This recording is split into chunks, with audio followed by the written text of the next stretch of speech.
à Jésus. Il est notre seule raison. Notre seule raison de vivre. Ma seule raison de vivre. Tu es Seigneur. Ma seule raison. Ma seule raison. Là vous êtes, vous pouvez prier avec nous. Il est la seule raison. Ma seule Il raison. est la seule raison. Alléluia. Ma seule raison. Tu peux adorer, fermer les yeux. Seigneur, C'est une proclamation de foi. raison. C'est une proclamation d'appartenance. C'est une proclamation. C'est une déclaration d'amour, un engagement. Et en même temps, une parole de réconfort. Sachant qu'il est présent. Ma seule raison de vie. Oh, il est. Ma seule raison. Ma seule raison de vivre. Tu es Seigneur. Ma seule raison.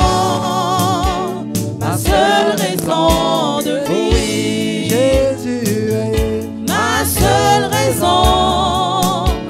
Ma seule raison de vivre. Tu es Seigneur. Ma seule raison. Ma seule raison de vivre. Oh, tu es. Ma seule raison. Lorsque les difficultés viennent frapper à la porte, il est la seule raison. Lorsque l'ennemi vient frapper à la porte, il est la seule raison. Lorsque tout ne va plus dans ton environnement, il est la seule raison. Lorsque l'ennemi veut détruire ta vie, ta famille, ton ministère, il est la seule raison de vivre. Il est la seule raison pour laquelle je vis encore dans ce monde, dans cette nation. Il est la seule raison. Je vis que pour lui. Je vis que pour lui. Il est la seule raison. Il est la seule raison. Il rêve à la tête des choses. Il rêve à la tête de l'eau. Il rêve à ton char. Il est la seule raison. Jésus de Nazareth, tu peux le dire avec nous. Il est la seule raison. Ma seule raison de vivre, tu es Seigneur.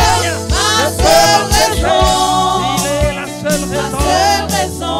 Dis-le, dis-le, dis-le, dis-le avec nous. Lève-toi et dis-le. Il est la seule raison. Ma seule raison de vivre, tu es Seigneur. Ma seule raison. Ma seule raison de vivre. Ma seule raison. Ma seule raison de vivre, tu es Seigneur. Ma seule raison. Ma seule raison de vivre. Il est le souverain sacrificateur. C'est lui qui a vaincu la mort et le péché. Ma Bible dit dans le livre d'Hébreux que lui qui a vaincu toutes choses, qui a été trouvé juste et saint en tout point de vue, il a été tenté par toutes choses possibles et imaginables et il n'a commis aucun péché. Et la Bible nous dit que lui qui a surmonté toutes choses est capable également de nous aider, de nous renouveler, de nous révolutionner, de nous sauver de toutes les chaînes d'attaque du diable et du péché. Il est capable. Nous avons un souverain sacrificateur qui est auprès de Dieu et qui ne nous abandonnera jamais, qui ne nous délaissera jamais. Jésus-Christ de Nazareth, le oint, le ressuscité, il est vivant, l'Éternel puissant dans les combats, l'Éternel puissant dans les combats pour notre nation, pour ta vie. Oh, Jésus est là.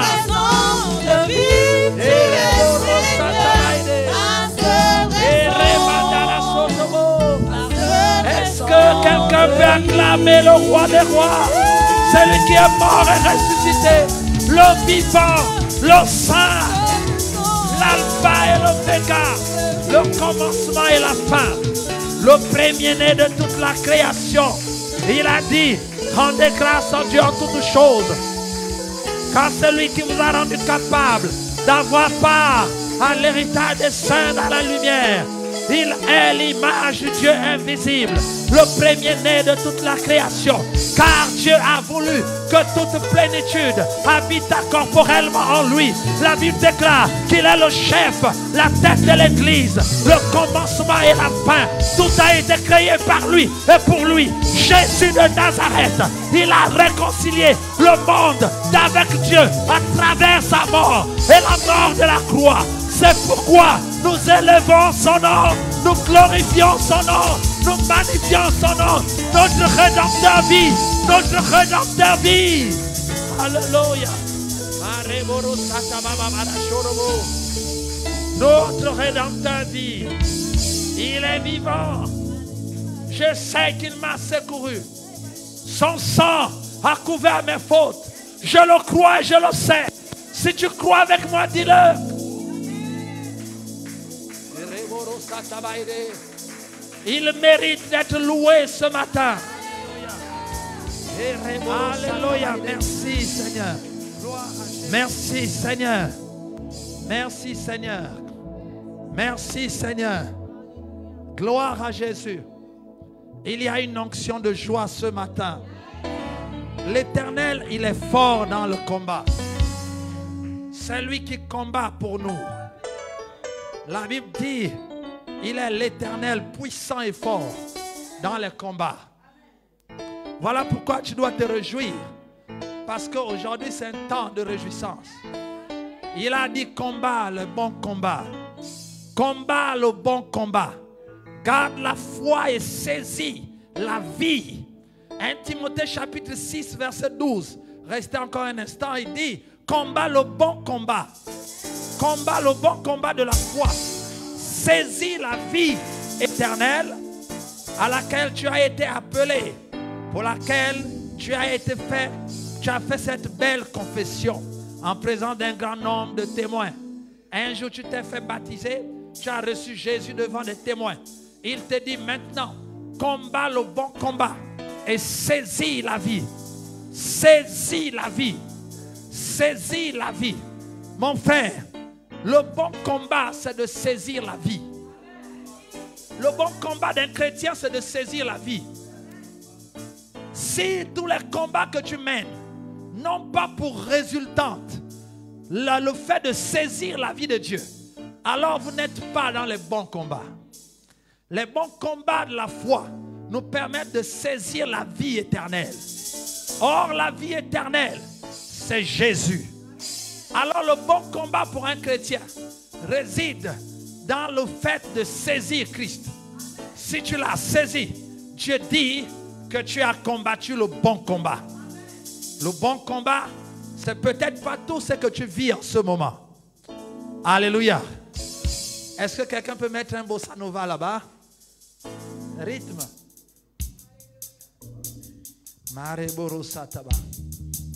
Je suis tellement en joie de ce que Dieu m'a dit que j'ai envie de célébrer l'Éternel. Parce que désormais, je saisis la vie éternelle. Et je n'ai plus à m'en faire pour tout ce qui se passe.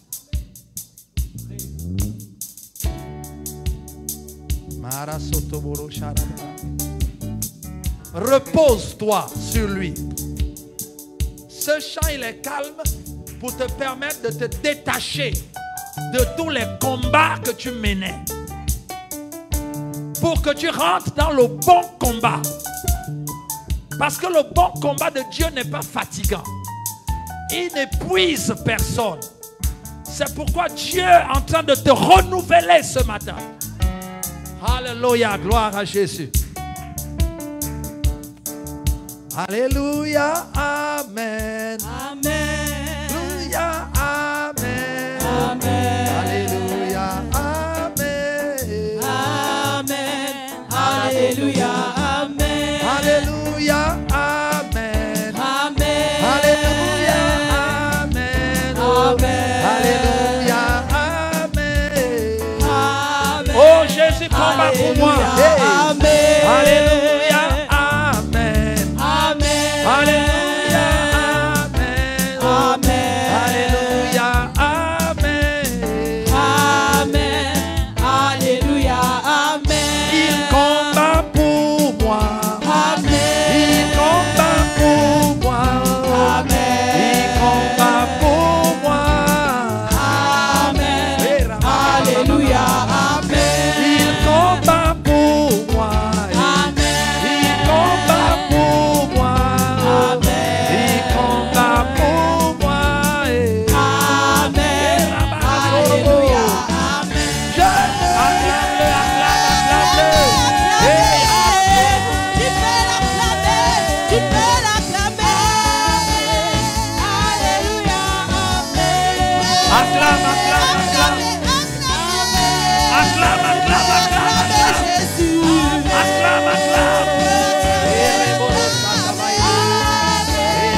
Gloire à Jésus.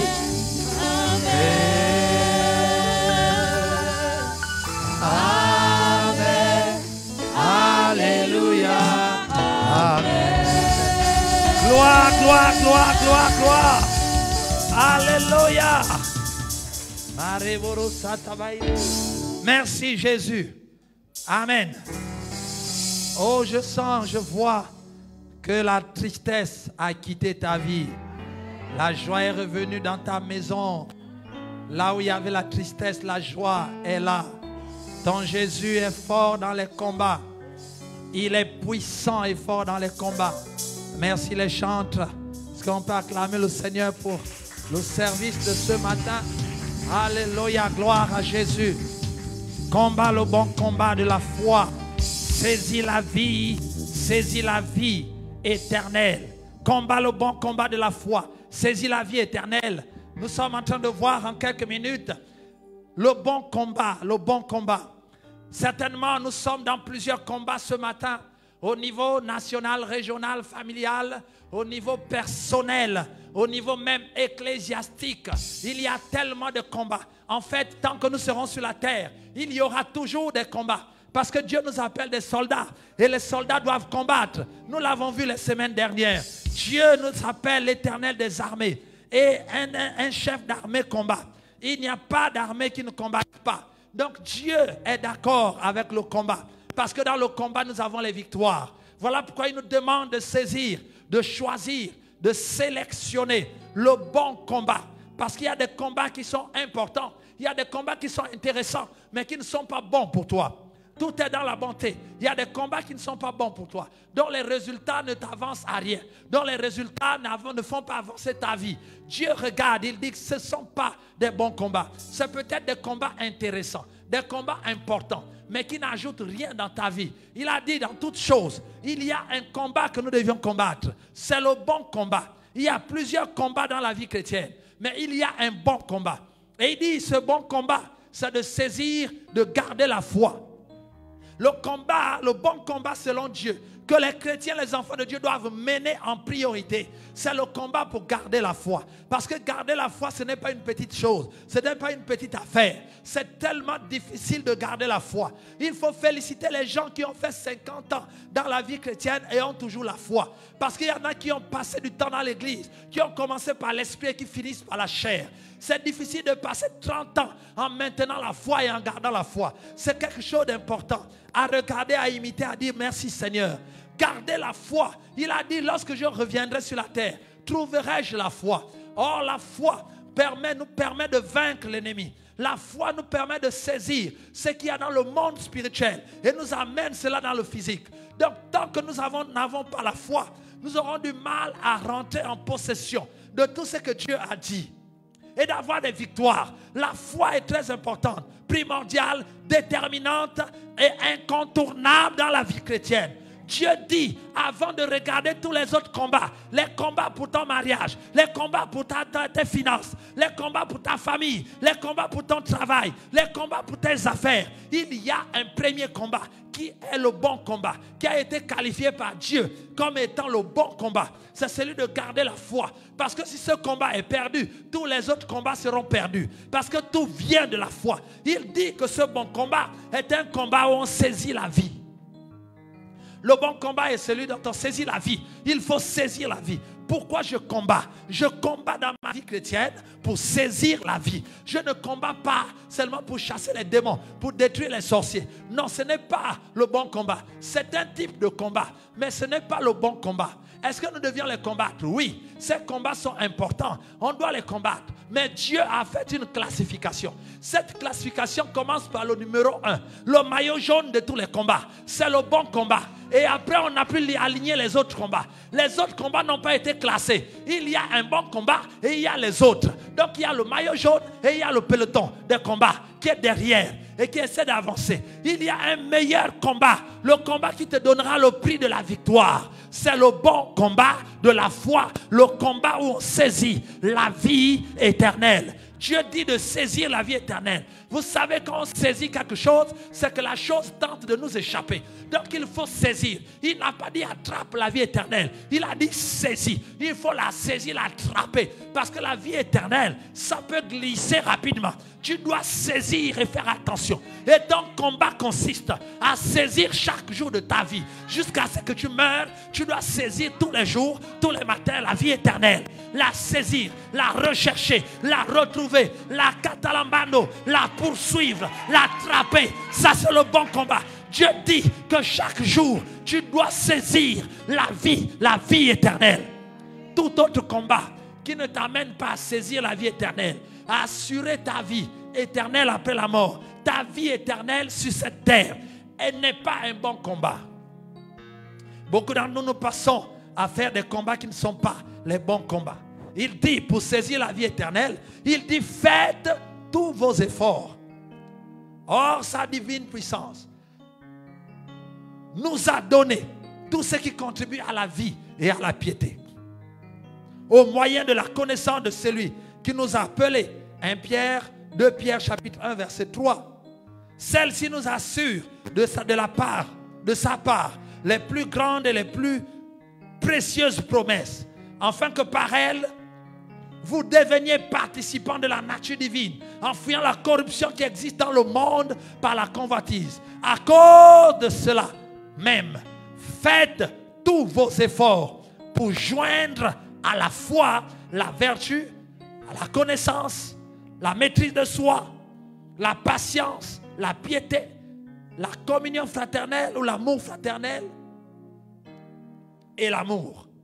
Il dit, à cause de cela, faites tous vos efforts pour joindre à la foi tous les éléments qui maintiennent la vie, les éléments qui te permettent de saisir la vie éternelle.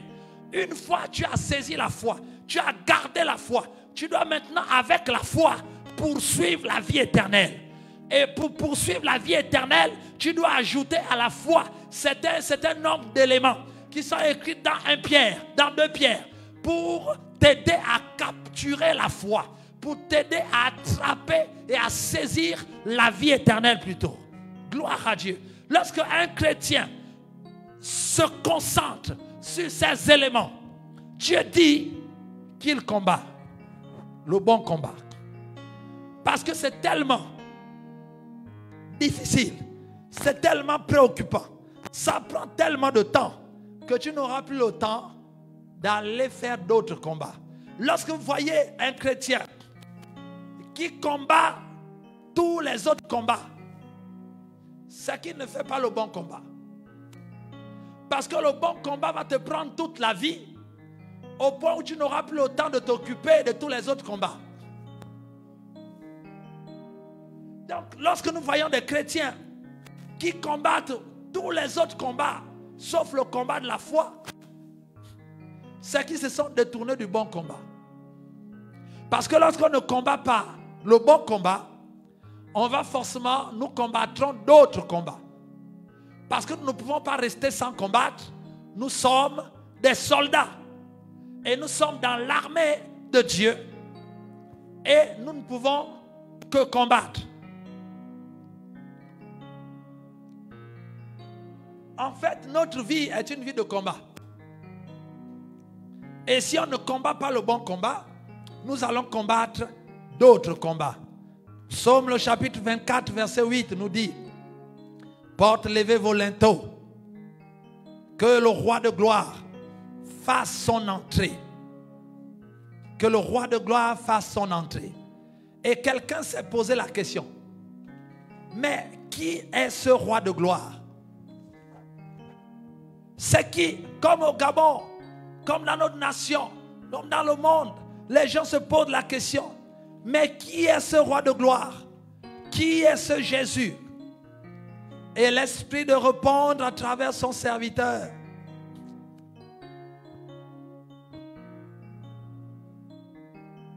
ce roi de gloire, c'est l'Éternel, fort et puissant. L'Éternel, puissant dans les combats. Lorsque Dieu entre Dieu manifeste sa puissance dans les combats. Lorsque nous combattons le bon combat, Dieu vient nous aider et manifester sa puissance. Et le bon combat va tellement prendre toute ta vie que tu n'auras plus le temps de faire d'autres combats. Alors la question c'est de savoir, dans la vie chrétienne, nous n'avons pas que le combat de la foi. Nous avons aujourd'hui le combat contre les puissants des ténèbres, tout type de combat. Et nous combattons, soi-disant. Mais est-ce que ce sont des bons combats? Chasser les démons n'est pas un combat. C'est chasser les démons. Il n'y a pas de combat, on les chasse. Guérir les malades et chasser les maladies, ce n'est pas un combat. Ça a été déjà vaincu à la croix. Nous informons seulement la maladie qu'elle doit partir selon la loi immuable. Et la maladie exécute. Lorsque nous exerçons le ministère par la puissance de l'esprit et des dons spirituels, ce ne sont pas des combats. Parce que c'est déjà acquis. Donc notre vie chrétienne est basée sur le combat de la foi et le combat de la vie éternelle. Nous devions saisir la vie éternelle. Il ne faut pas que la vie éternelle nous fuit entre les mains. Nous devions la saisir. Et c'est tellement pressant, ça prend tellement du temps que nous n'aurons pas le temps pour tous les autres combats. Mais pourquoi? Alors que le diable nous attaque. Il y a beaucoup de combats en ce moment même dans le pays. Des combats dans ta propre vie chrétienne. Des combats dans la famille. Lorsque vous dormez, vous voyez certainement des gens qui viennent vous appuyer, qui vous poursuivent. Vous faites des combats. Me disiez-vous ce matin, mais pasteur, qu'est-ce que vous dites? Le combat est réel. Même cette nuit, j'ai fait un combat. Je ne suis pas en train de dire que les combats ne sont pas réels.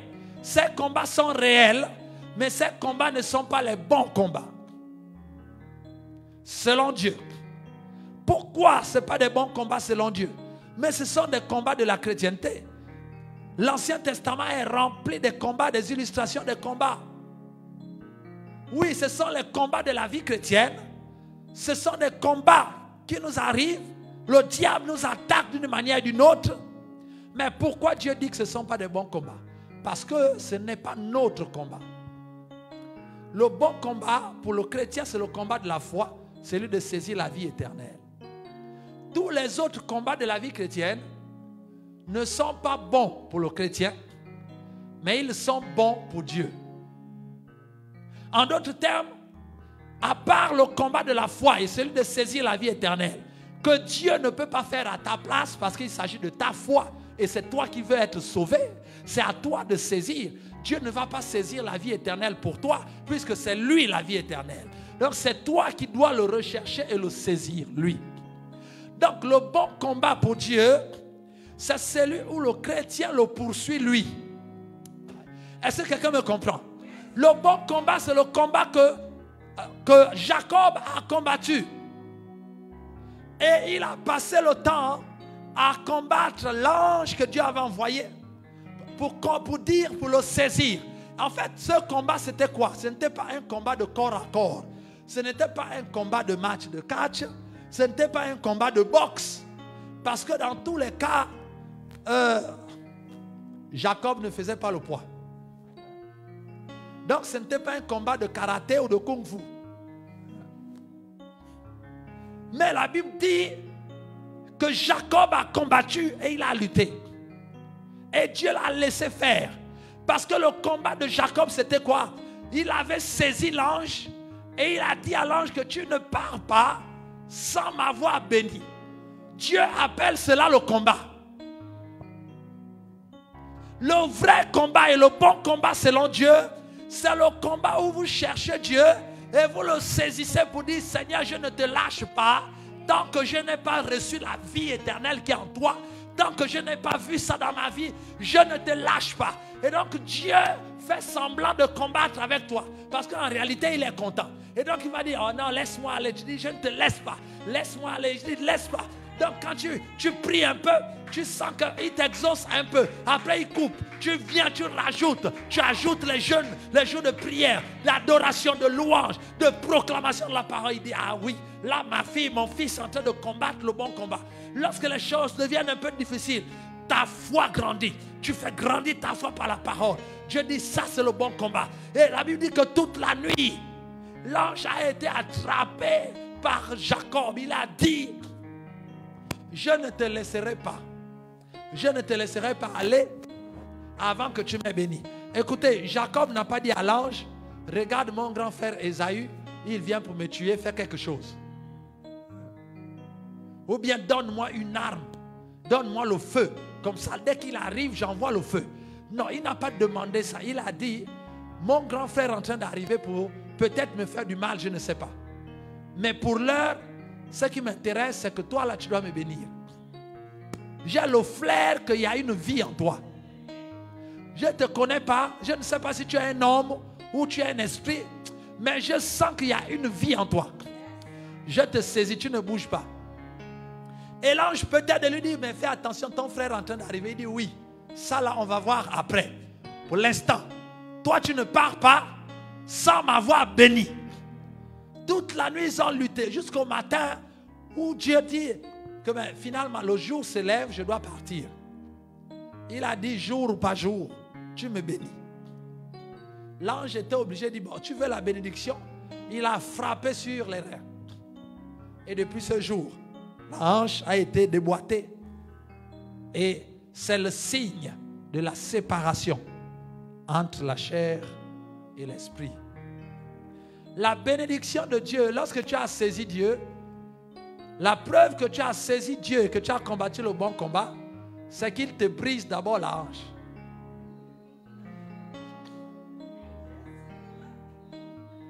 Est-ce que quelqu'un me comprend?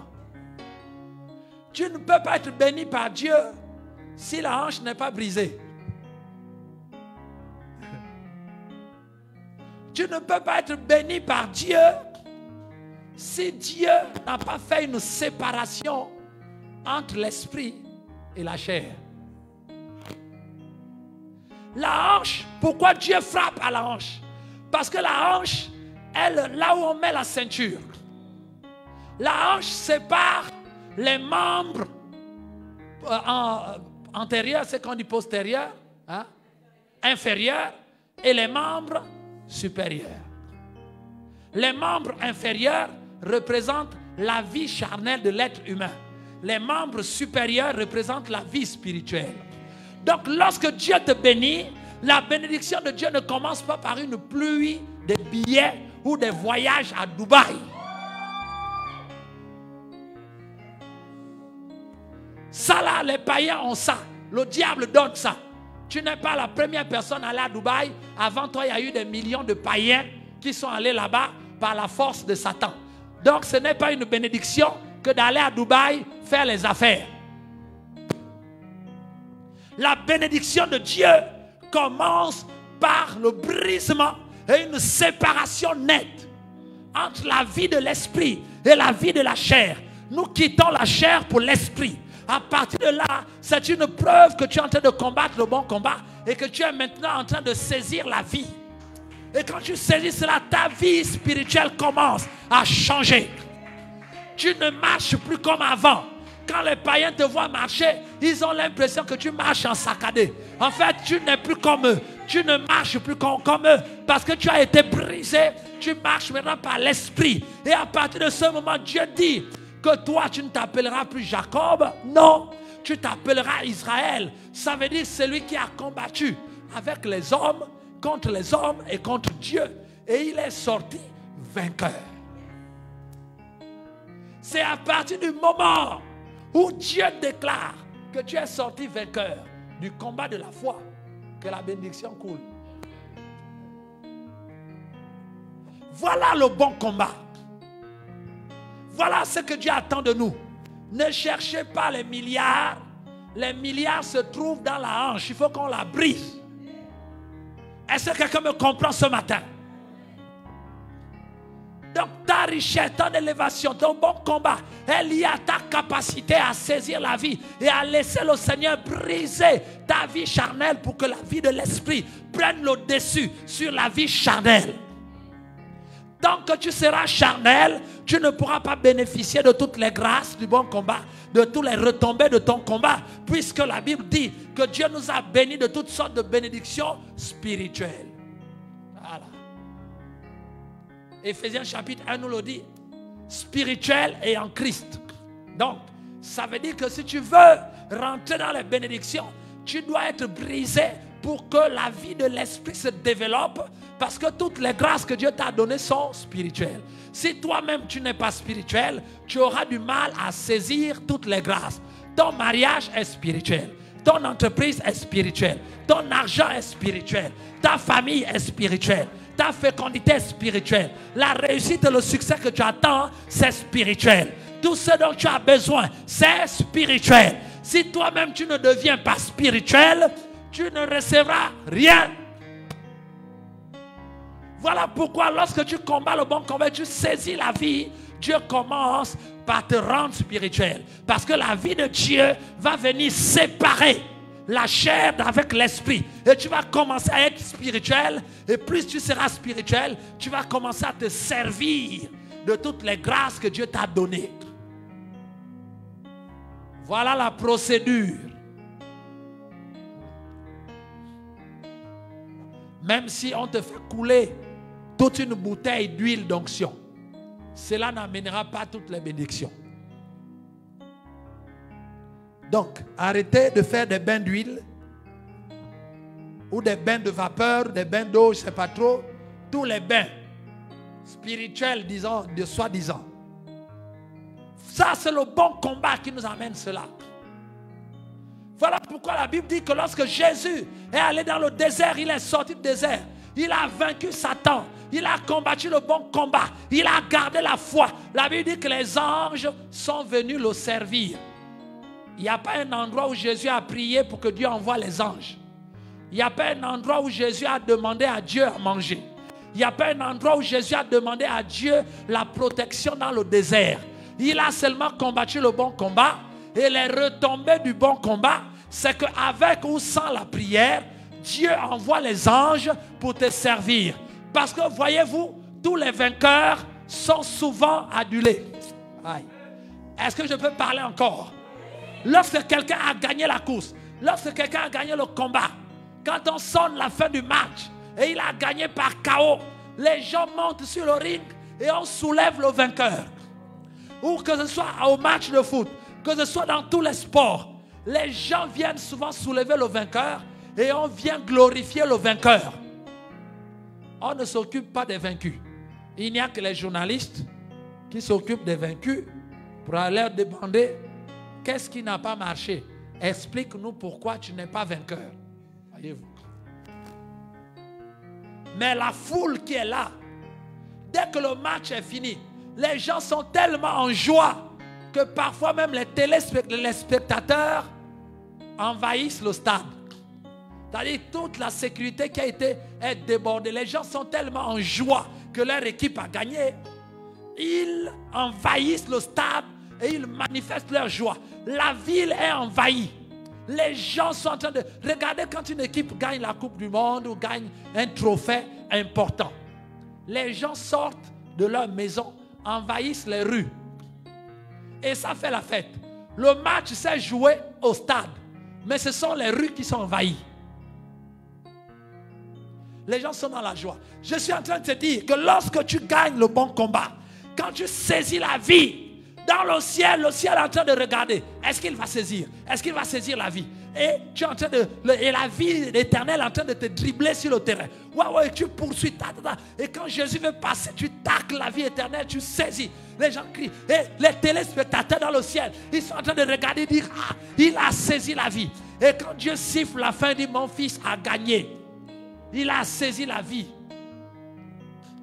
Pendant que tu es sur la terre, en train de prier, le ciel est en joie. De la même manière que lorsque on a joué la Coupe du Monde, ça s'est passé dans les Amériques, mais le pays qui a gagné se trouve en Europe.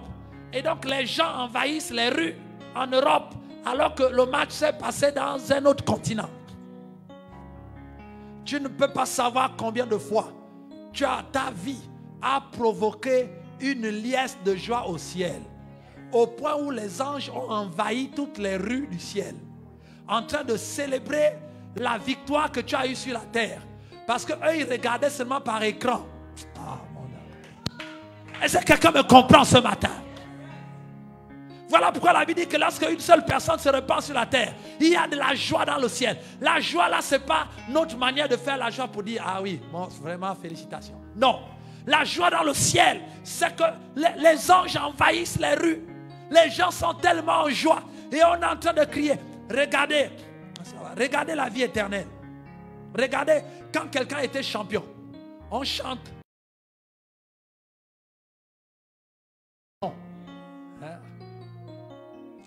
Frère, le temps que tu combats le bon combat, le temps que tu résistes aux tentations, tu poursuis la vie dans ce monde de ténèbres.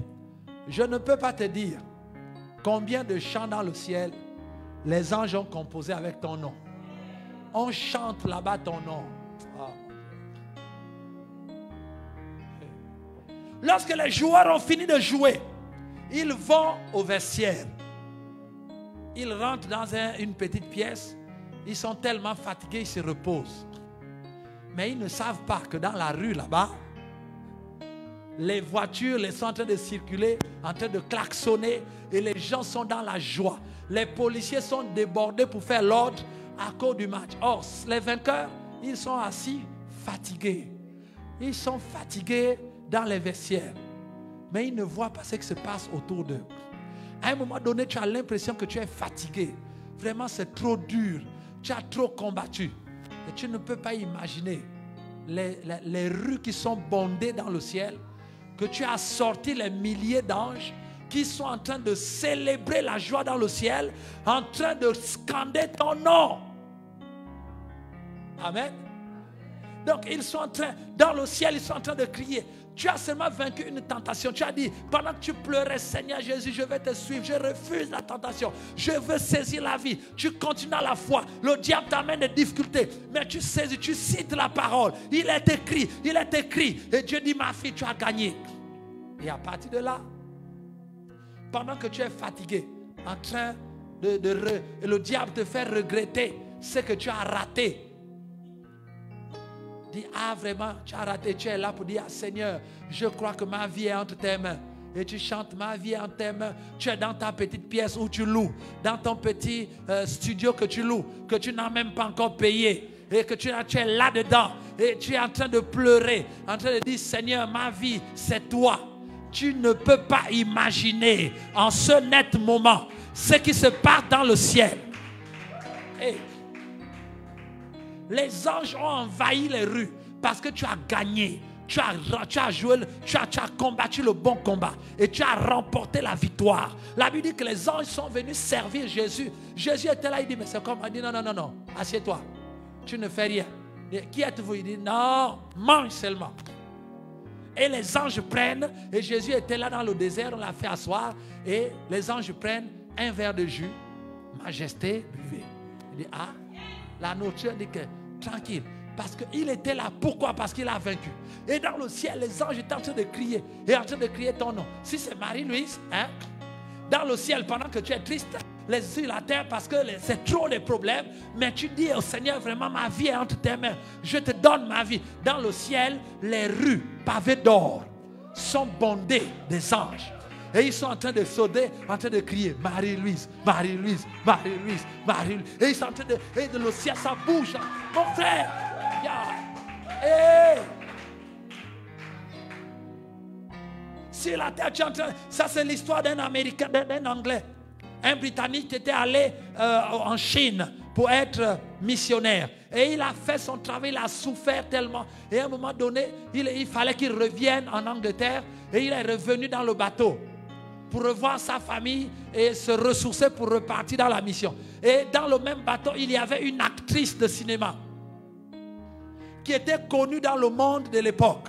Et quand ils sont arrivés au quai, il y avait des journalistes, il y avait des personnes, les gens qui étaient venus accueillir l'actrice de cinéma.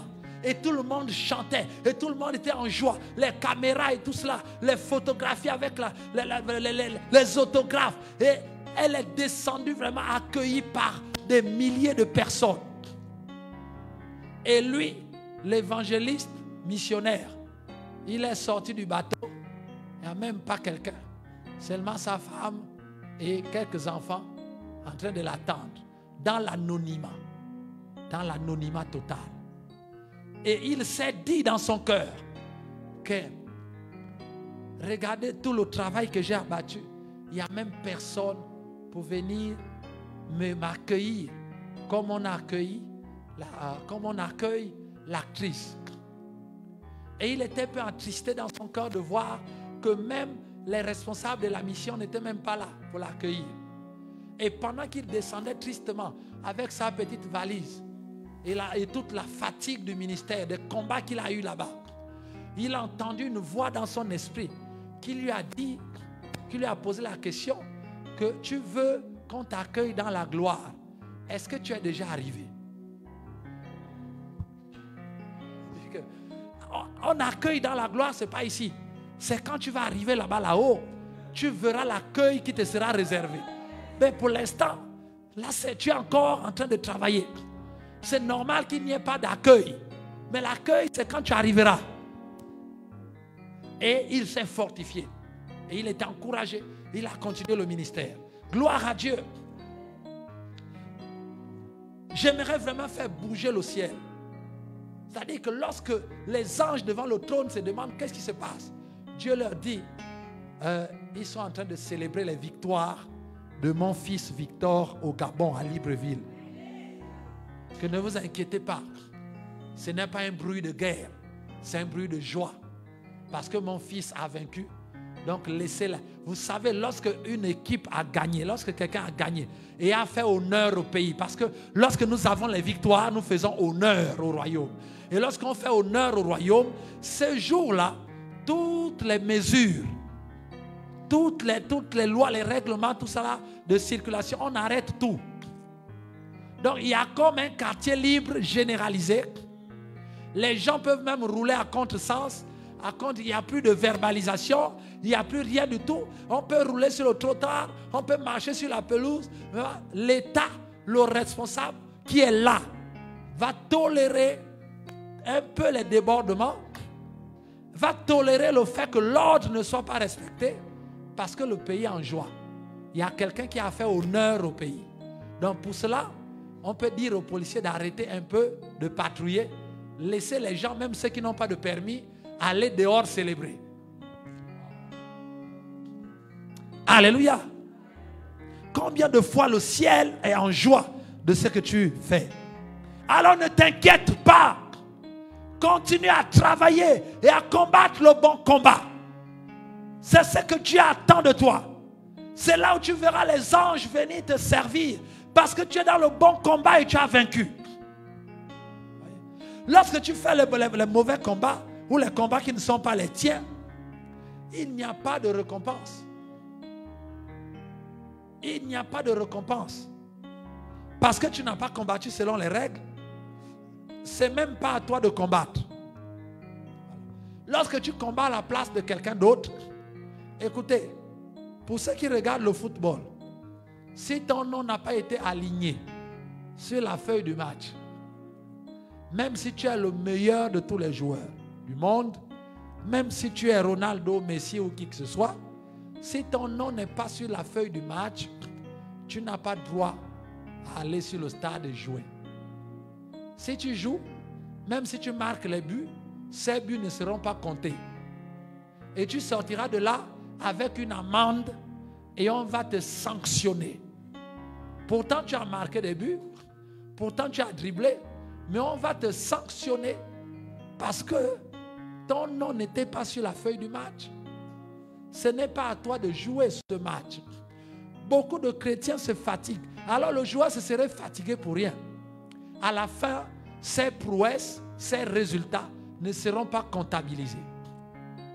De la même manière, il y a des combats que les chrétiens font qui ne leur sont pas comptabilisés dans le ciel. Donc ils se fatiguent pour rien. Le seul combat qui nous est crédité dans le ciel, c'est le combat de la foi, celui de saisir la vie éternelle. Tous les autres combats ne nous sont pas crédités dans le ciel. Voilà pourquoi arrête de combattre les combats qui ne sont pas les tiens. Et on va regarder rapidement ces combats-là. Les combats pour lesquels nous nous fatiguons pour rien et dont nous n'aurons jamais la récompense. Parce que ce ne sont pas nos combats, ce sont les combats de Dieu. Alors la question qu'on se pose, si nous sommes occupés toute la vie à combattre le combat de la foi, de saisir la vie éternelle, qui va s'occuper de tous les autres combats? Parce que le diable ne nous laisse pas tranquilles. La Bible dit que tous les autres combats dans la vie de l'être humain, qui ne sont pas le combat de la foi et de la vie éternelle, ce sont les combats de l'éternel. Ce ne sont pas les combats du chrétien. Si vous combattez à la place de Dieu, sur la feuille du combat, il est écrit combattant numéro 1, Dieu. Ce n'est pas écrit combattant numéro 1, Boumono, ou bien Simila, ou bien non, c'est Dieu qui combat. Alors si vous montez sur le ring pour combattre à la place de Dieu, cela ne vous sera pas compté, même si vous avez des victoires, même si vous avez terrassé l'ennemi, mais ce n'était pas à vous de combattre. Donc en fait c'est une victoire nulle et sans effet. Donc vous avez perdu le temps, vous avez perdu l'énergie et vous avez perdu des victoires pour rien. À la fin vous vous retrouvez fatigué et cela ne vous est pas crédité. Parce que sur la feuille du match, ce n'était pas votre nom. À ce niveau-là, c'est le nom de Dieu. Ce sont les combats de l'Éternel et non tes combats à toi. Tu vas dire, et qu'est-ce que je dois faire là-dedans? C'est ce que nous allons voir. Premier combat de l'Éternel. Dans la vie du chrétien. Parce que Dieu, lui, n'a pas de combat. En réalité, ce sont nos combats. Mais comme Dieu est tellement bon qu'il a vu que le premier combat est tellement important, il nous a laissé ça. Il a dit tout le reste, je m'en occupe. Donc c'est déjà signé. C'est déjà, les accords sont faits. À Golgotha, ça a été validé, c'est terminé. On ne peut plus changer cela. Et tu ne peux plus revenir prendre la place de Jésus pour combattre à la place de Dieu. Voilà pourquoi tu dois laisser Dieu combattre. Parce que toi, tu as ton combat qui te prend déjà tout le temps. Premier combat de la vie du chrétien dont Dieu est le combattant. Numéro 1, les soucis de la vie. Le combat des soucis de la vie n'est pas le combat de la personne qui a ses soucis. C'est le combat de Dieu. Parce que Dieu sait que tu ne peux pas combattre le bon combat et en même temps combattre le combat des soucis de la vie. Donc Dieu t'a allégé et il t'a laissé le combat de la foi pour que tu sois sauvé. Et lui-même, il a récupéré tous les autres combats. Voilà pourquoi lorsqu'on dit c'est qui ce Dieu qui rentre? On dit que c'est l'Éternel fort, puissant dans les combats. Lesquels? Ceux que nous sommes en train de voir. Premièrement, les soucis de la vie. 1 Pierre chapitre 5 verset 7. La Bible nous dit, déchargez-vous sur lui de tous vos soucis, car lui seul prend soin de vous. Il a dit dans Matthieu 6, qui de vous peut ajouter 1 mètre ou 90 centimètres à sa vie par les soucis? C'est peine perdue. Matthieu 11, 28. Il dit, venez à moi, vous tous qui êtes fatigués et chargés, et je vous donnerai du repos. Déchargez-vous sur moi, Jésus, de tous vos soucis. Donc le combat des soucis de la vie n'est pas le combat de l'enfant de Dieu. C'est le combat de Dieu pour nous. Il nous a déchargés de ce combat. Alors pourquoi tu repars reprendre le combat des soucis de la vie?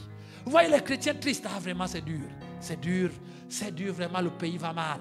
Ah, vraiment, Satan a pris tout le pays. Ah, il n'y a plus l'argent. Vraiment, je souffre. Ça fait 2 jours que je n'ai pas mangé. Ah, vraiment, il faut que je fasse quelque chose.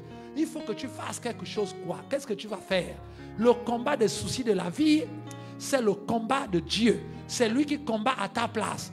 Quand les soucis tapent à ta porte, quand tu ouvres, tu vois le souci financier. Tu ouvres encore, tu vois le souci nutritionnel. Tu ouvres encore, tu vois le souci du mariage. Tu ouvres encore, tu vois le souci du couple. Tu ouvres, tu vois le souci vraiment professionnel. Tu vois tous les soucis. Et quand tu les vois, ils sonnent. Quand tu ouvres la porte, dis-leur que l'adresse a changé. En fait, vous ne venez plus ici, cognez à côté. C'est là-bas. Lui, il m'a dit que quand vous venez, je vous envoie chez lui. Donc, allez cogner là-bas. Lui-même, il sait comment il va s'occuper de vous. Et après le dire, vous refermez calmement, tranquillement la porte et vous repartez chez vous, adorer le Seigneur et chercher la vie. Simplement. Et quand les soucis cogneront encore, vous n'ouvrirez pas jusqu'à ce qu'ils se découragent et ils iront cogner à côté.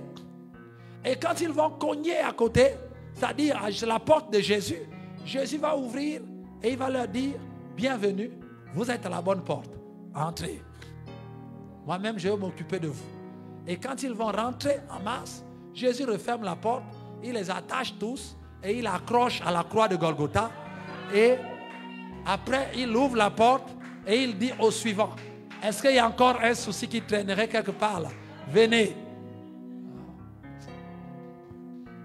Est-ce que quelqu'un me comprend? Et vous êtes pépère dans la maison, en train d'adorer votre Dieu, de lire la parole pour rechercher la vie. Ne cherchez pas à résoudre les soucis, parce que ce n'est pas vous qui avez fait naître les soucis, sauf les soucis liés au péché, qui sont vos soucis à vous, donc pour lesquels Jésus ne va pas s'en occuper. Il faut d'abord que vous repentiez. Mais les soucis de la vie, vous vous réveillez un matin, vous trouvez un souci. Vous ne savez pas comment il a été créé, comment ça s'est fait. Comment voulez-vous résoudre quelque chose que vous ne savez même pas comment ça a commencé, comment ça va finir? Vous vous réveillez, vous trouvez quelque chose, c'est là devant la porte, et vous voulez vous en occuper. Pourquoi? Vous ne savez pas ce qui s'est passé. Laissez celui qui connaît toutes choses s'en occuper. Il sait comment ce souci est né. Ne vous inquiétez pas de ce genre de combat. Ce n'est pas vos combats.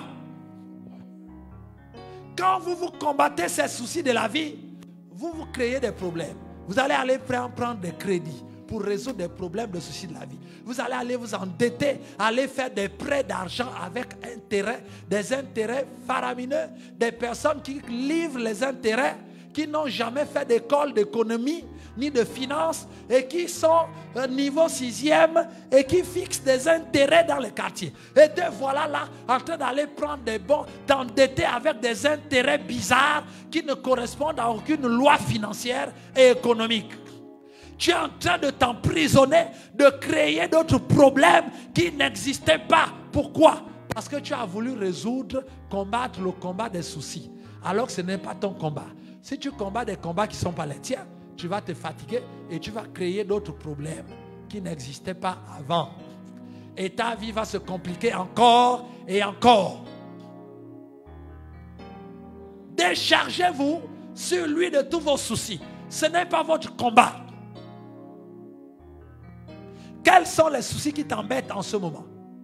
Jusqu'à t'attraper la maladie de la tension, jusqu'à une sœur en Christ, un frère en Christ dont la tension monte jusqu'à 22, 23. Tout le monde tremble, oh il va mourir la tension. Pourquoi? Oh non, les soucis de la vie. Vraiment, priez pour moi frère. Quelle tension? Tu vas monter la tension. Ma tension depuis que j'ai pris depuis que je suis chrétien, je prends la tension, c'est toujours, c'est même pas 12, parce que c'est inférieur à 12. Donc les gens, le médecin dit que non, mais ça c'est une vie tranquille, vraiment vous êtes tranquille. Je dis oui. Même quand on annonce les mauvaises nouvelles, on dit, messieurs, on va prendre votre tension, on prend la tension. Ah, messieurs, ça ne bouge pas. Je dis, ça ne doit pas bouger. Ça ne va pas bouger. Ça va bouger pourquoi? Parce que je ne m'occupe pas des soucis. Je n'ai pas fait monter ma tension pour les soucis ou avoir les maux d'estomac. Priez pour moi, pour guérir. Mon frère, arrête d'envoyer le sang de Jésus dans l'estomac. La maladie d'estomac, là, c'est parce qu'il fait le combat des soucis de la vie. Quand il arrêtera le combat des soucis de la vie, la maladie d'estomac, ça va disparaître. Donc arrêtons, il y a des maladies, des soucis de la vie. Ne te complique pas la tâche. Il y a déjà un souci que tu n'arrives pas à résoudre. Tu vas encore ajouter les maux d'estomac. Tu ne vois pas qu'il y a un problème? C'est très important. Les soucis de la vie. Écoute, c'est Dieu qui t'a amené sur terre. Quand tu es né, tu ne savais même pas que tu es né. C'est les autres qui te racontent ce que tu as fait quand tu étais bébé. Donc tu ne savais rien. Tu n'as même pas décidé de venir sur la terre. Il y a quelqu'un qui a décidé de t'envoyer sur la terre. Ce n'est même pas tes parents qui ont décidé. Ils ont voulu un enfant. C'est Dieu qui a choisi que ce soit toi. Donc tu es sorti avec la tête que tu as, les oreilles et tout cela. Les parents sont étonnés, disent, ah ouais, donc aujourd'hui c'est le tour de, ok. Ils t'ont pris comme ça. Voilà. Ce ne sont pas les parents qui ont choisi les oreilles, les yeux, tout cela. Voilà pourquoi les hommes perdus, ils sont tellement perdus qu'ils se disent que ah non, ça ne peut pas continuer comme ça. Il faut qu'on commence à faire des fécondations in vitro et qu'on commence à choisir l'ADN. Nous-mêmes, nous allons choisir la couleur, on va choisir les yeux. Dieu les regarde, il va essayer d'abord, on va voir. Parce que nous ne sommes pas, c'est Dieu qui nous a choisis et c'est Dieu qui nous a envoyés sur la terre. C'est Dieu qui a décidé que nous venions sur la terre en ce temps-là. Alors pourquoi veux-tu t'occuper des problèmes de la terre alors que c'est quelqu'un d'autre qui t'a envoyé? Tu veux coûte que coûte résoudre les problèmes de la terre. Tu vas les résoudre comment? Il y a quelqu'un qui t'a envoyé. Laisse-le résoudre. Dis à ton voisin, laisse Dieu le combat des soucis.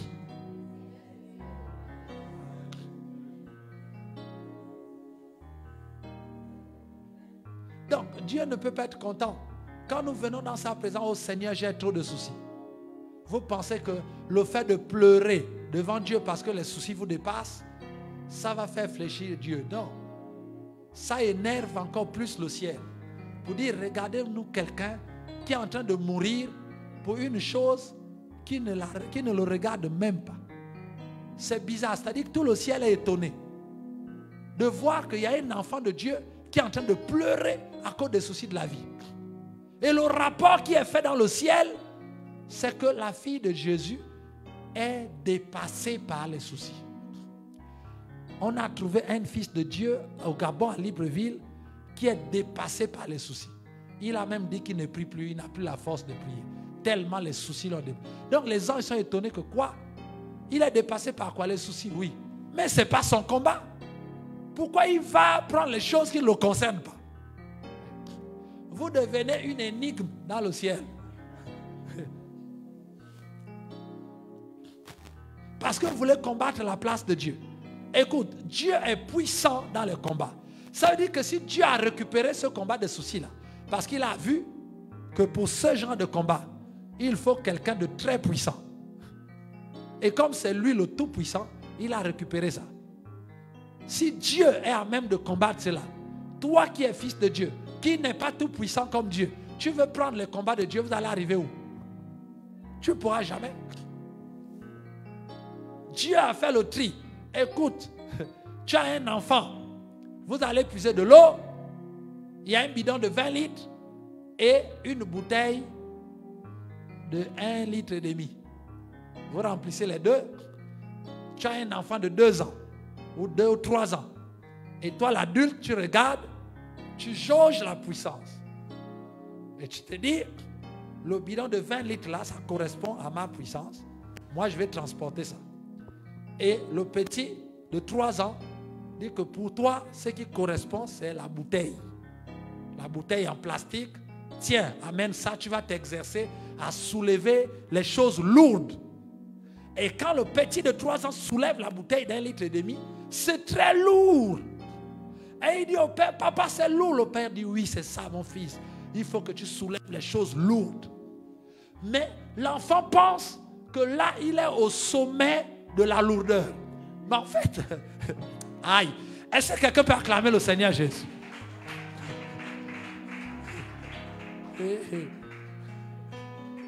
L'enfant se dit que non, là, le monde entier est contre moi. Je suis en train de soulever quelque chose de lourd. Et l'enfant se débat, le père voit, et le père joue le jeu.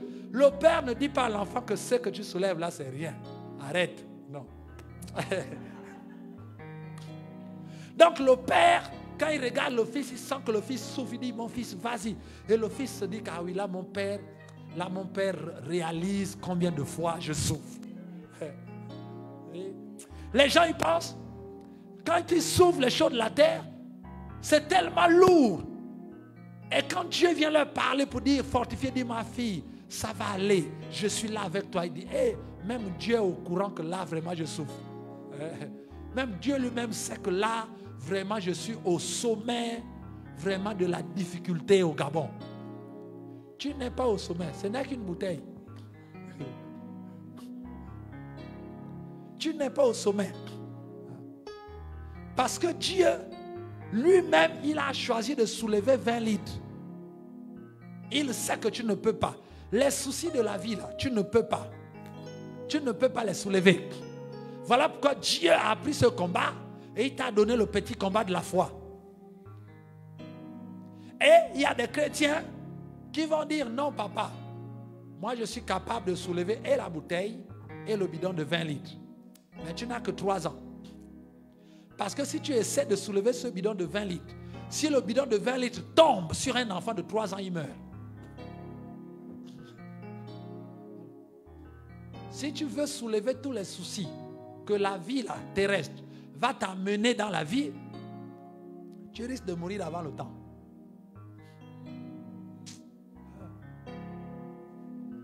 Les gens meurent à cause de soucis. Regardez les âges. Vous allez voir quelqu'un de 50 ans, quand vous regardez la personne, c'est comme si la personne avait 80 ans. Il y a les courbatures, il y a les choses, etc. À cause de soulever les paniers des soucis de la vie, de faire les choses, etc. Vous allez en Europe ou aux États-Unis, vous trouvez une femme de 50 ans, vous lui donnez même 30 ans. Elle est encore forte, elle va, on lui fait tout. Chez nous, les femmes de 50 ans, à force de soulever les paniers, elle paraît déjà 70 ans. À force de soulever les soucis de la vie, tu vas vieillir avant le temps. Et même dans ton ministère, tu vas vieillir. Tu vas commencer à avoir des courbatures spirituelles parce que tu allais soulever des combats qui ne sont pas les tiens. Laisse ce combat entre les mains de Dieu. Waouh! Le combat des soucis de la vie. Le deuxième combat, nous le trouvons dans Nombre chapitre 23, verset 23. Il parle des guerres, les guerres mystiques. Les guerres mystiques. Les guerres spirituelles. Dans les guerres spirituelles, il y a le mysticisme. Tout ce qui est satanique, tout ce qui est démonisé, tout ce qui est sorcellerie. Il dit dans Nombre chapitre 23, verset 23. Il dit, l'enchantement ne fera rien contre Jacob, ni la divination contre Israël. Et mon frère, Nombre 23, on dit à Balaam, maudit ce peuple. Balaam arrive, il regarde le peuple de Dieu. Pendant que Balaam est appelé à maudire le peuple de Dieu, le peuple de Dieu, lui, eux, ils n'étaient même pas au courant que quelqu'un veut les maudire. Ils mangeaient, ils buvaient, ils se réjouissaient, ils écoutaient Moïse, tranquilles dans le camp. Or, derrière, il y avait un groupe mystique qui veut les détruire. Ils n'ont pas passé le temps à chercher qui veut nous détruire. Ils ont dit, ils vivaient leur vie, ils allaient à Canaan. Ils marchent avec Dieu sur le chemin de la vie. Et quand Balaam arrive pour maudire le peuple, l'Esprit de Dieu descend sur lui et Dieu commence à lui parler. Et il lui dit, Dieu a fait sortir d'Égypte et il est pour eux comme la vigueur du buffle. Dieu est pour eux comme la vigueur du buffle. Pendant ce temps, le peuple se réjouissait. Les gens étaient en train de faire leurs choses. L'enchantement ne peut rien contre Jacob. ni la divination contre Israël. Au temps marqué, il sera dit à Jacob et à Israël quelle est l'œuvre de Dieu. Au temps marqué, tu sauras ce que Dieu a fait dans ta vie. Pour l'heure, ce n'est pas encore le temps que tu saches tous les combats que Dieu mène pour toi. Toi, tu dois seulement être focalisé à aller à Canaan pour suivre la nuée. Tu ne dois pas quitter la nuée de vue. Tu ne dois pas quitter la flamme de feu de vue. Tu ne dois pas quitter Moïse de vue. Tu ne dois pas quitter le tabernacle de vue. Parce que vous allez à Canaan. Le reste qui se passe, les sorciers autour, ça, ce n'est pas ton combat. Jésus est pour toi la force du buffle. Lorsque les sorciers t'attaquent, il dit que l'enchantement ne peut rien. C'est-à-dire la sorcellerie ne peut rien. Les mauvais sorts, les fusils nocturnes, c'est ça l'enchantement, ne peuvent rien contre Jacob. Or, Jacob est un chrétien charnel.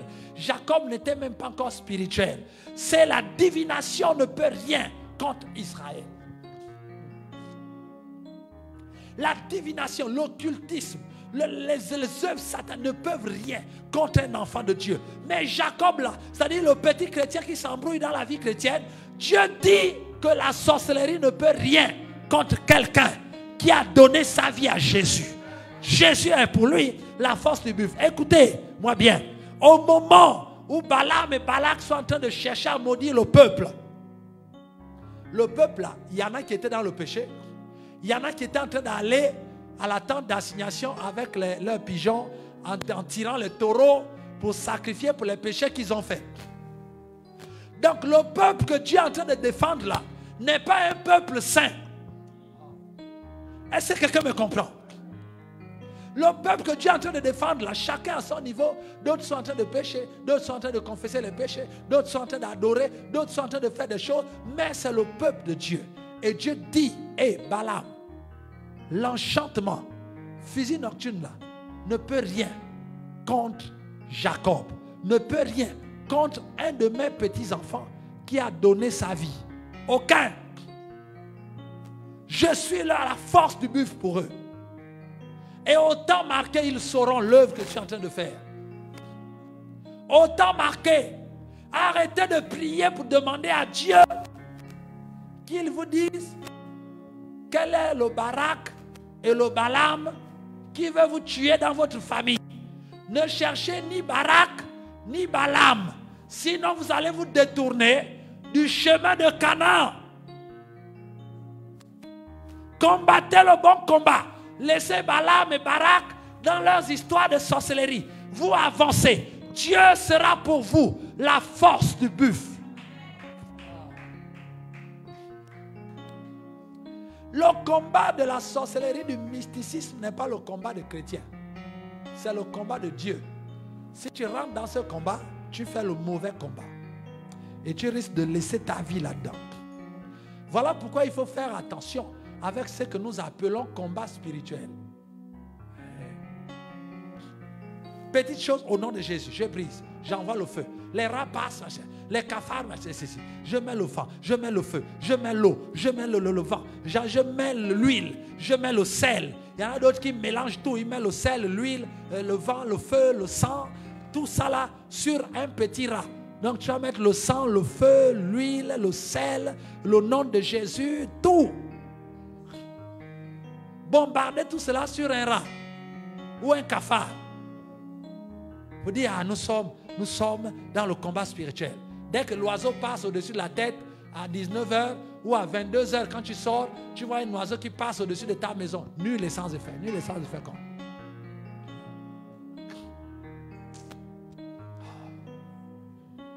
Ça, ce sont les combats de Dieu. Dieu veut s'assurer. Est-ce que ma fille est en train de chercher le bon, est en train de combattre le bon combat? Oui. Si elle est en train de combattre le bon combat, alors je m'occupe des autres. Quand le diable arrive, il dit, tu ne peux pas l'attaquer parce qu'elle est en train de chercher la vie. Elle est en train de faire grandir sa foi. Donc ça là, pendant qu'elle est en train de le faire, interdiction de la toucher. Tu veux la toucher, tu passes par moi. Ces combats deviennent les combats de Dieu si vous combattez le bon combat. Si vous ne combattez pas le bon combat, Dieu se retire. Pourquoi Dieu va vous garder? Pourquoi Dieu va vous protéger? Pourquoi Dieu va mener vos combats si vous ne menez pas le bon combat? C'est quand Dieu voit que vous êtes occupé à mener le bon combat que lui-même s'occupe de tous les autres combats. Parce que Dieu doit vous sécuriser, parce que vous êtes en train de chercher une perle rare. Ce que vous êtes en train de chercher tellement fort et tellement important pour Dieu que Dieu lui-même sécurise. Et tous les autres combats que Satan va mener, Dieu va les mener à votre place. Parce que Dieu sait que vous êtes occupé avec le bon combat. Donc il ne peut plus vous laisser faire d'autres combats.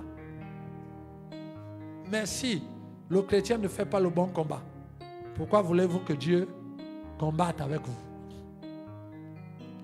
Si vous délaissez le bon combat et que vous venez maintenant combattre les sorciers, alors que c'est à Dieu de combattre les sorciers pour vous, vous venez prendre sa place et vous abandonnez le bon combat. Or, le bon combat que vous abandonnez là, Dieu ne peut pas le faire à votre place parce que le résultat du bon combat, c'est de trouver Dieu lui-même. Donc, Dieu ne peut plus faire ça pour vous. Si vous abandonnez là-bas, Dieu ne peut plus rien pour vous. Voilà pourquoi la vie se complique. La vie se complique. La vie se complique à cause des combats que nous menons. Qui sont les combats de Dieu? Quels sont les combats de Dieu? C'est-à-dire mes combats que Dieu prend en charge et que moi je dois laisser Dieu faire. Le combat des soucis de la vie, le combat des guerres mystiques ou spirituelles. Arrêtons de demander à Dieu, montre-moi montre-nous le sorcier de la famille. Tu vas perdre le temps à voir le sorcier de la famille alors que tu dois combattre le bon combat. Tu es encore en train de lutter contre le péché, contre la paresse de la prière, contre la paresse de lire la Bible. Les combats, voilà le vrai combat, tu n'as pas encore vaincu. Tu viens maintenant demander à Dieu, jeûne et prière pour que Dieu me révèle tous les sorciers de la famille. Est-ce que c'est ton combat? Prier, tu ne sais pas prier. Lire la Bible, tu n'as. Recevoir la révélation, obéir même à la parole de Dieu. Depuis 2 ans que tu es chrétien, tu n'as pas encore réussi à être obéissant jusqu'au bout.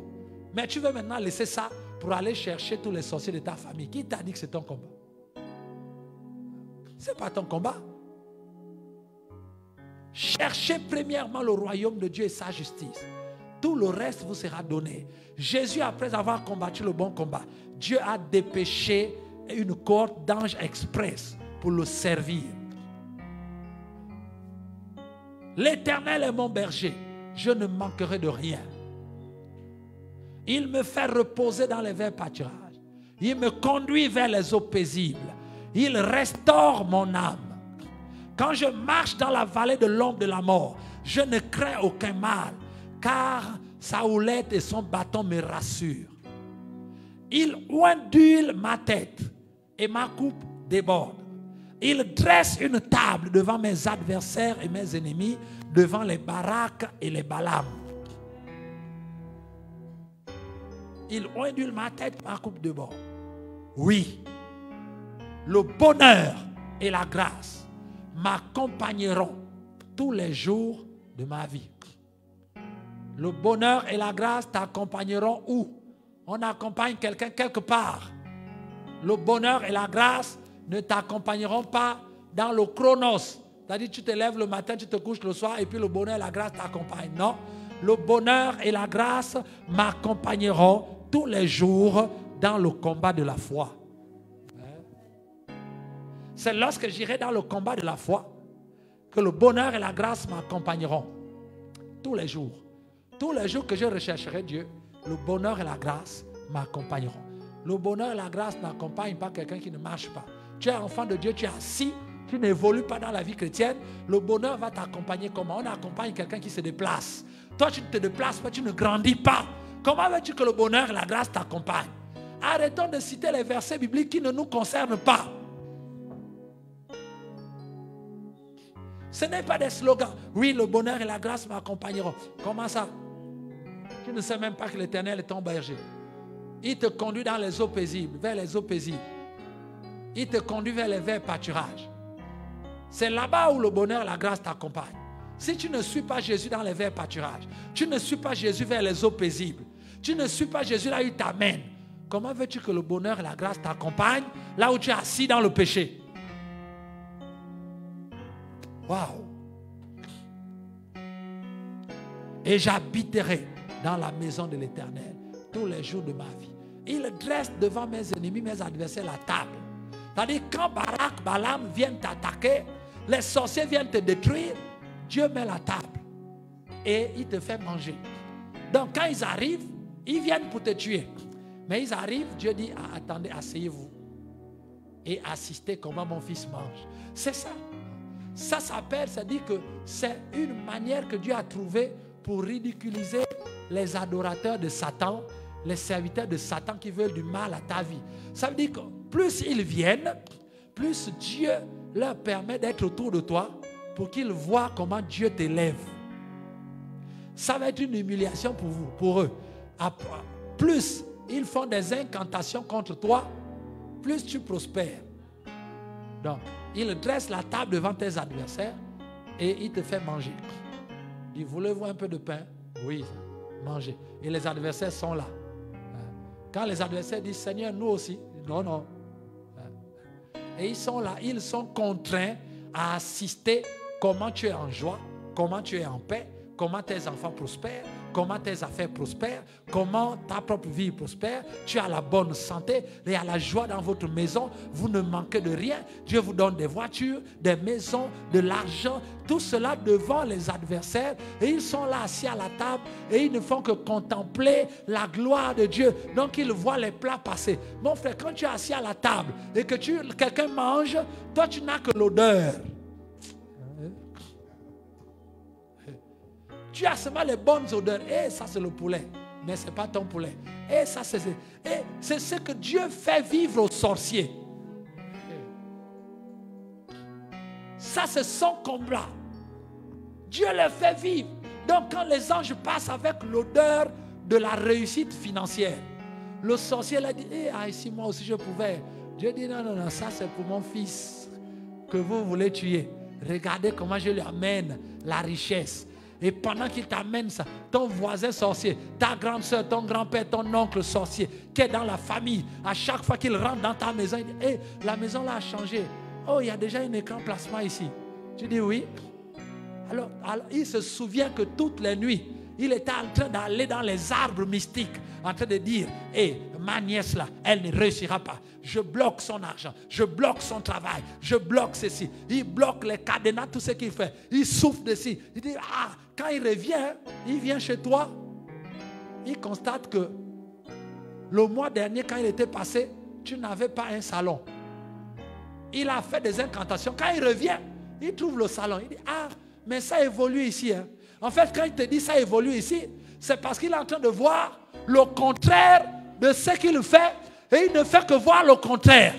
Jusqu'à un moment donné, il va dire, je ne viens plus chez toi. Hein? Elle se prend pour qu'il veut montrer qu'il n'y a qu'elle qui réussit ici.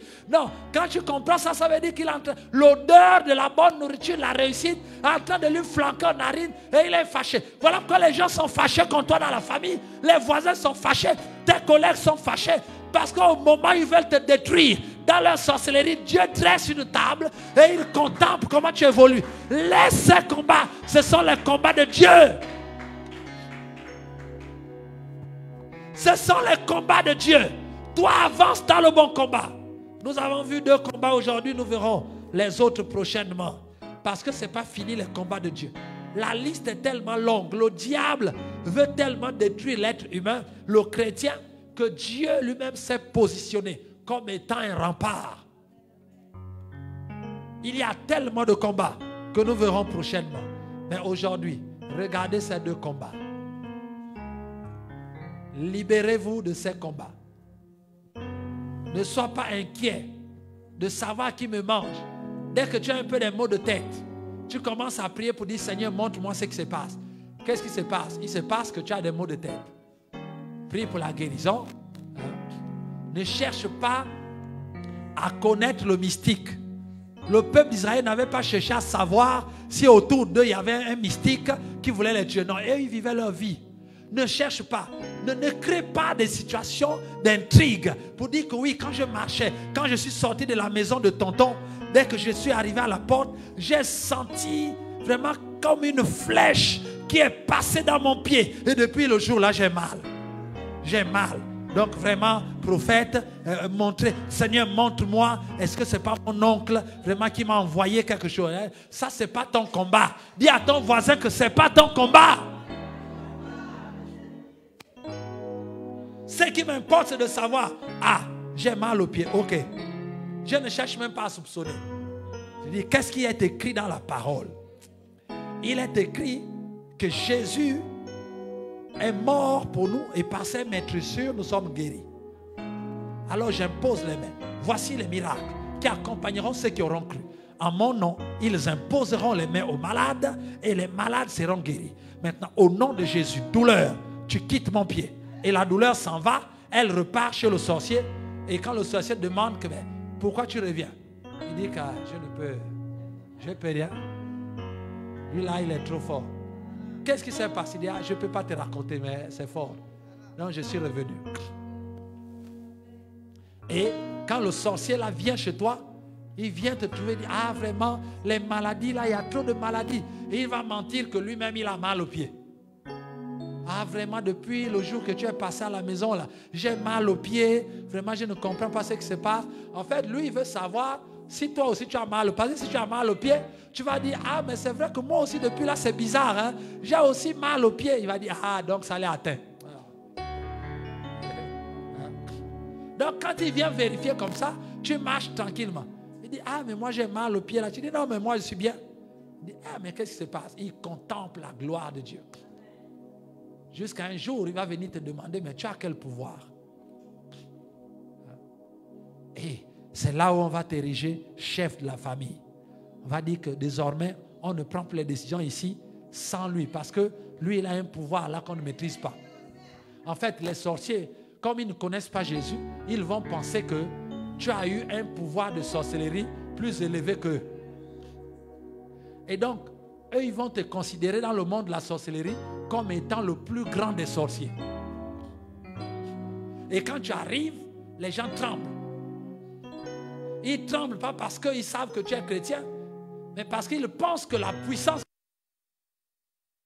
sera.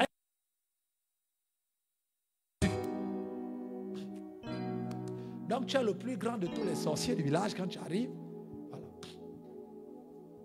Amen. Pourquoi quand tu pries, tu dois prier en langue? Je dis, bon, maintenant nous allons prier. Romondoro Saraba. Les sorciers de la famille disent, hey, c'est ça, Chang. C'est peut-être ça qui donne puissance. Et c'est là où les sorciers vont commencer à dire, oui, on sait que dans cette famille, il y a des sorciers. Il y a des sorciers dans cette famille, il n'y a que eux qui réussissent. Quand tu comprends ça, il faut dire que tu les as déjà damnés. Jésus les a déjà damnés bien. Et ils sont... Hé, mon frère. Hein? Quand tu arrives, c'est ça. Et tu marches devant Dieu. Dis-moi, écoutez, s'il y a des sorciers dans la famille, arrêtez. Parce que le niveau que j'ai atteint, je ne veux pas vous faire du mal.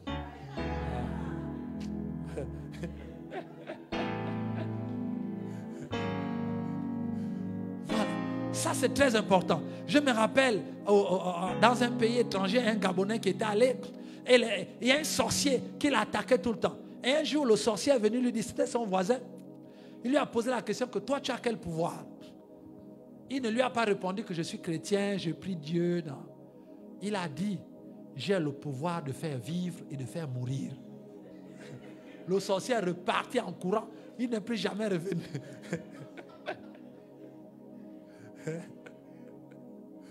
C'est très important. L'Éternel est puissant dans le combat. Quelqu'un est libre ce matin.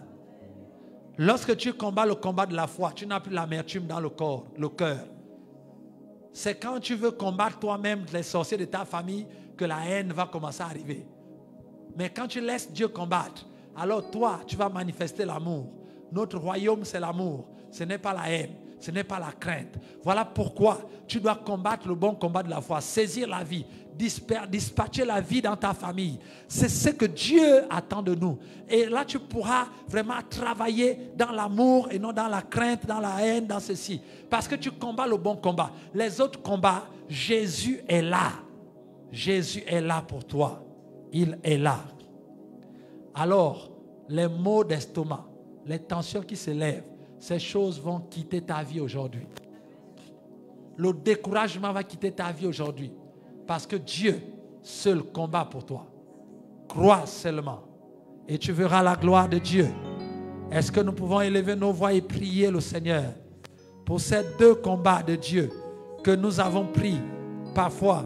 Quelqu'un va demander pardon à Dieu. Parce que parfois nous arrachons les combats de Dieu. Et nous voulons les faire à sa place. Et c'est ce qui nous amène dans toutes les difficultés que nous traversons. Dans tous les malheurs que nous vivons. Laissons à Dieu ces combats. C'est vrai que c'est nous qui sommes attaqués. Mais ce sont les combats de Dieu. Toi, recherche la vie. Saisis la vie. Cherche la foi. Combat le combat de la foi. Saisis la vie éternelle. Voilà, le temps est peu sur la terre. Le nombre d'années que nous avons à vivre est peu. C'est le temps de saisir la vie. C'est combat le bon combat. Laisse les autres combats à Dieu. Dis à Jésus ce matin, je me décharge sur toi de tous les soucis. Je ne vais plus m'inquiéter de ce que je vais manger et boire. De que si je serai marié ou pas. De si j'aurai les enfants ou pas. De si je réussirai ou pas. Non, ça ce sont tes combats. Tu as dit que je dois me décharger sur toi. Et je te fais confiance. Je me décharge de tous les combats de la sorcellerie de ma famille. De la sorcellerie de ma famille. De la sorcellerie au travail. De la sorcellerie du mysticisme autour de moi dans le quartier. Je sais que tu es pour moi la force du buffle. Mais moi, je vais faire le bon combat. Aide-moi, Seigneur. Et je veux combattre le bon combat de la foi dans l'amour, dans la paix, dans la joie. Et je veux vivre. Je sais que tu dresses devant moi, devant mes adversaires la table. Et Seigneur, les Balaam et les Barak ne pourront pas m'atteindre parce que mon nom est écrit dans le livre de vie. Alléluia, gloire à Jésus. Je ne veux plus combattre à ta place. Je te laisse, Seigneur, la primauté de combattre à ma place parce que ce sont tes combats. Merci, Seigneur, pour ces moments. Élève ta voix et prie et chante avec nous. Garde-moi fidèle à toi. Ne t'inquiète pas pour ton mariage. Ne t'inquiète pas pour ce que tu dois manger, boire, ce que tu dois revêtir, vêtir. Ne t'inquiète pas pour le travail, pour l'emploi. Ne t'inquiète pas pour le développement de tes affaires. Ne t'inquiète pas pour ton pays, le Gabon. Ne t'inquiète pas pour ta famille. Ne t'inquiète pas des sorciers qui t'attaquent. Ne t'inquiète pas de toutes ces choses. Parce que ce sont les combats de Dieu. Garde-moi, Seigneur, garde-moi fidèle à toi. Gloire à Jésus. Dieu délivre quelqu'un ce matin. Laisse Dieu combattre à ta place. L'Éternel combattra pour vous. Et vous gardez le silence. Ce n'est pas votre combat.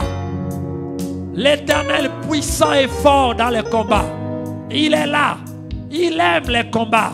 Depuis Golgotha, il a vaincu.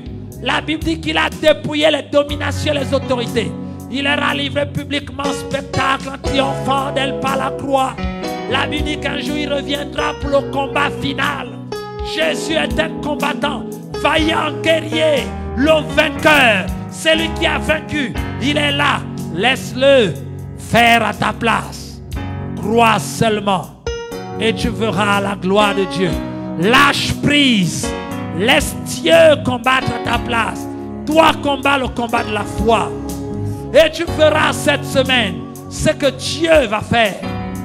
Lorsque tu le laisseras au contrôle, tu verras comment il va balayer tes ennemis. Et il va détruire les événements de la vie. Les soucis de la vie vont disparaître. Parce que Jésus lui seul s'en chargera. Ce sont ses combats dans ma vie. Père, je te laisse agir.